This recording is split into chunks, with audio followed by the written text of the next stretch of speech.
புதிதாக வந்திருக்கக்கூடிய விஜய் ஃபேக்டர் இது ஒரு புதிய சவால் தான். இந்த தேர்தலில் புதிய முக்கிய செய்தி விஜயினுடைய தாவேகாவினுடைய வருகை. குறிப்பாக இளைஞர்கள், நகர வாக்காளர்கள் மத்தியில் இவருக்கான ஆதரவு இருக்குது அப்படிங்கிறத நம்ம மறுதளிக்க முடியாது. அப்போ ஒட்டுமொத்தமாக ஏடிஎம்கே, டிஎம்கே இரண்டுடைய வாக்குகளிலிருந்தும் சிறிய அளவில் ஒரு தாக்கம் தாவேகாவுக்கு போறதுக்குரிய வாய்ப்புகள் கண்டிப்பாக இருக்கும் அப்படிங்கிறது அரசியல் ஆய்வுகள் தெரிவிக்கிறது. இதற்கப்புறம் நம்ம உதயநிதி ஸ்டாலின் அவர்களுடைய அந்த ஜென்ரேஷன் பாலிடிக்ஸை பார்க்கணும். இந்த தேர்தலில் உதயநிதி ஸ்டாலின் அவர்களுடைய முக்கிய பங்கு இருக்குது. ஏன்னா அவரும் இளைஞர்களிடத்திலையும் சரி, கட்சியினுடைய கிரவுண்ட் மொபிலைசேஷன், அதாவது களத்தில் இருக்கக்கூடிய மிக வீரியமாக செயல்படக்கூடியவர்கள் ஒரு கட்டமைக்கிறதுக்கு ஒரு வலிமை அவர்கிட்ட இருக்கிறதா நம்ம பார்க்குறோம். அப்புறம் ஒட்டுமொத்தமாக அவர் வெல்ஃபேர் ஸ்கீம்ஸை ப்ரொமோட் பண்ணுறதும் மிக முக்கிய பங்கு இந்த தேர்தலில் பார்க்கணும்.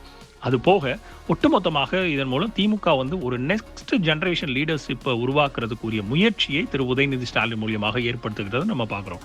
இது எல்லாத்தையும் தாண்டி ஒரு நரேட்டிவை செட் பண்ணுறது இந்த தேர்தலில் நம்ம தெளிவாக தெரிகிறது. 2026 தேர்தல் தமிழ்நாட்டுக்கும் வெர்சஸ் டெல்லி அப்படிங்கிறத திரு ஸ்டாலின் அவர்கள் தேர்தலில் ஒரு நரேட்டிவாக மாற்ற முயற்சி செஞ்சிருக்கிறார்.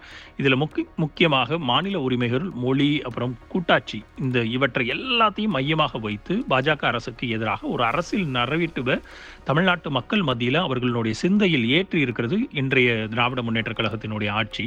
இந்த ரீல்ஸினுடைய முழு வீடியோ த லீடர்ஸ் தமிழ் யூடியூப் சேனலில் கண்டுகளியுங்கள்.